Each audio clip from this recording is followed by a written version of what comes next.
into art all my life, and to find the artwork laying broken in pieces, to be able to stand an artist of 150 years ago, his work back up, is very rewarding to me. With tombstones laying down, broken and scattered, it is a lot of detective work, finding all the pieces of the puzzle. And once a stone falls over, gets covered by an inch or two of sod, it can be gone forever. If I could get one message out on pioneer cemeteries and the importance of saving our pioneer cemeteries, it is that they are outdoor museums. They're museums that house the artwork of stone cutters. They have the information of genealogists that are searching for. It's a museum of the history of the land, the wars, the diseases. So there's so much vital information that these become artifacts, and people should understand that the importance of saving this history.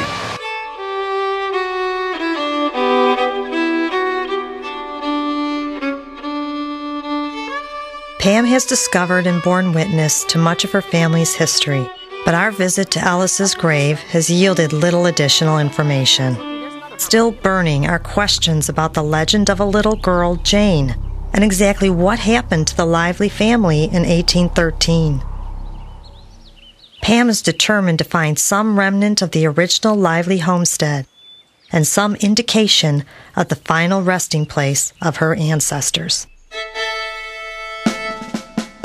1813 is a turbulent time in America.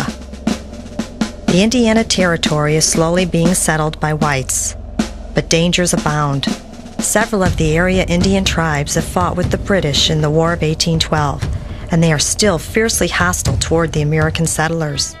John Lively is one such settler, a true frontiersman, undaunted by the inherent dangers of the time, and perhaps recklessly builds a homestead 45 miles from the nearest fort at Cahokia. To further explore Pam's ancestors and local history during this period, we consult with Professor Mark Wagner. Professor Wagner teaches at Southern Illinois University, where he is an authority on the history of the region and part of the Center for Archaeological Investigations. What we found was a letter from Thomas Forsyth, who is a U.S. Indian agent at Peoria. And he's writing a letter to William Clark of the Lewis and Clark expedition, who is the superintendent of Indian Affairs at St. Louis. And he's appraising Clark of all the attacks that have gone on since the beginning of the War of 1812. And one of the attacks he lists in there is the attack on the Lively family.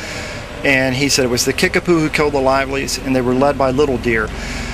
Most of the settlers are well aware that they should not be in these isolated homesteads during this time. And a lot of them move out of the state even, and the Indians succeed. They get some of the settlers that leave and move to other areas, and the Livelies don't for some reason. Professor Wagner knows the approximate location of the site of the massacre, but it is deep inside the southern Illinois forest on a huge tract of private timberland. Pam and I feel compelled to seek out the hallowed place, so we secure permission to search the area from the landowner, a lumber company. From our research, we also discover that near the massacre site, a memorial marker was erected in 1936 by the Daughters of the American Revolution. The timber area is vast, with endless acres of dense prehistoric forest. The presumed location of the marker is vague. Professor Wagner recommends that we consult a local expert, forest archaeologist Mary McCorvey, who also happens to be his wife. I rarely get a chance to spend time with the descendants of people that I've had the opportunity to work with their cultural material or the material that they left behind. It's fun for me. We're reconstructing history for people that left no history. We are writing their histories for them because they weren't important enough to have it written down. We do that. We're on a drive deep into the thick timber towards the area where we believe the massacre site may